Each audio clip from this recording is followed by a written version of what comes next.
So not being a professional reader, I'm going to read this here, but you may have to bear with me here because I may flub up a word or something like that. But I'm not picking on this person. I want to be very clear on this.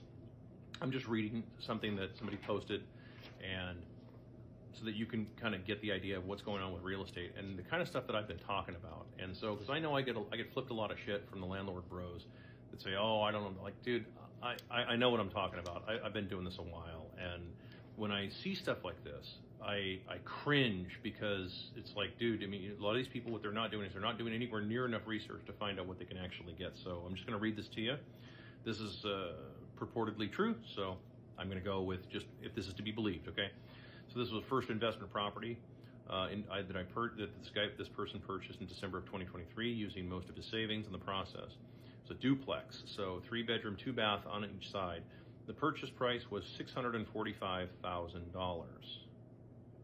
$645,000 for a duplex. Yeah.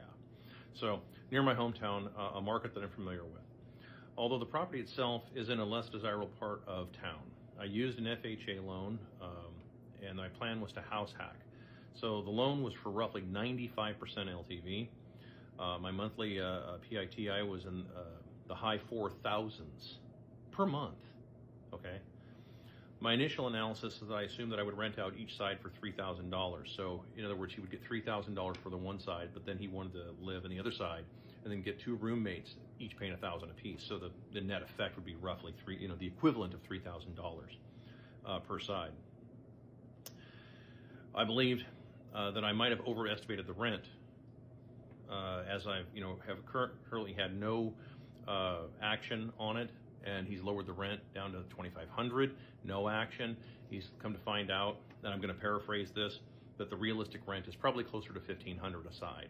Yeah, a 3-2 duplex, that's probably a little bit more realistic. And in fact, actually, where I am, that's probably a little on the high side. In fact, you probably should be around, where I am, you'd probably be around a player around about $1,200 bucks a month, okay?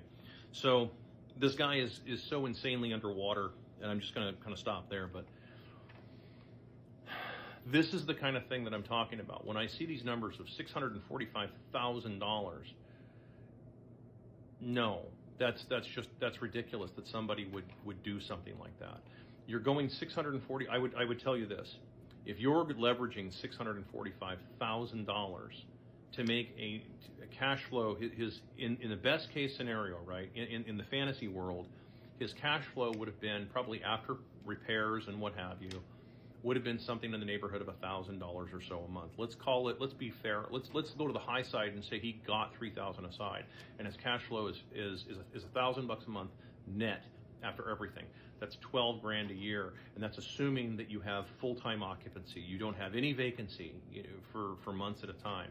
You don't have any major evictions that could end up costing you thousands of dollars. You don't have any major repairs that you have to deal with.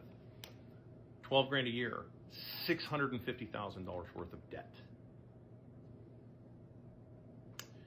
That's not realistic. I would tell anybody that I think you're crazy to go that far into debt to make that little return. That is such a small return. And if you're betting on the idea of, like, as with most of these so-called real estate bros out there saying, no, real estate always goes up and there's going to be this, big return. You can sell it later on for more money. $645,000. What do you think the ceiling is, right? Where do you think it's going to go? $1.5 million? Like, what are you going to get for it? How much is someone going to, you have to think of it in those terms, right? How much is someone going to, if you can't rent it out for even $3,000 a month, right? Why would somebody pay even more money for it? What's happening, unfortunately, and this is where I'm going to just editorialize this and just point this out. What's happening, unfortunately, with a lot of these people is they're getting taken advantage of. They're getting rooked by these real estate agents that, these are guys who don't really know what the hell they're doing. They don't know how to do the math on it. They don't understand that these are supposed to be businesses, right? When you go into the rental property business, it is supposed to be just that. It's a business. It's something that you have to buy at the right price and then run like an actual business, not just throw a bunch of money at it and hope that it's going to work.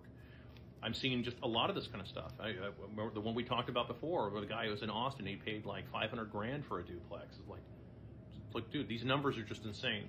This place, just if you want to know my numbers on it, where I hit this place at not more than about $275,000 to $300,000 in this market with these interest rates. No more than that. Like not even nowhere near $650,000. Just so you know, probably somewhere in the high twos is what that would be at.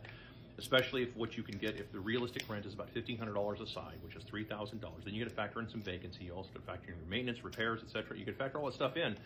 Time you factor that all out, you're not making very much money, so you can't take these ridiculous risks like that. So I've already over talked this, but let this be a lesson to you guys.